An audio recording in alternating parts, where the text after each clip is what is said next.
Ini tujuan saya service sensor VVT. Kau nampak tuh?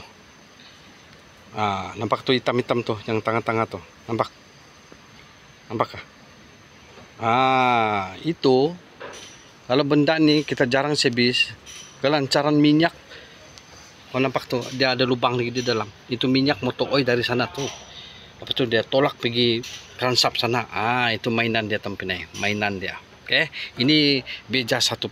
Oke, wajib di service, bukan dia kamu bilang mau service motor oil ya. Jangan cakap, oh masih baru, oh masih original, oh wagu lagi tuh, oh kapaya lagi tuh, oh semua pun lah.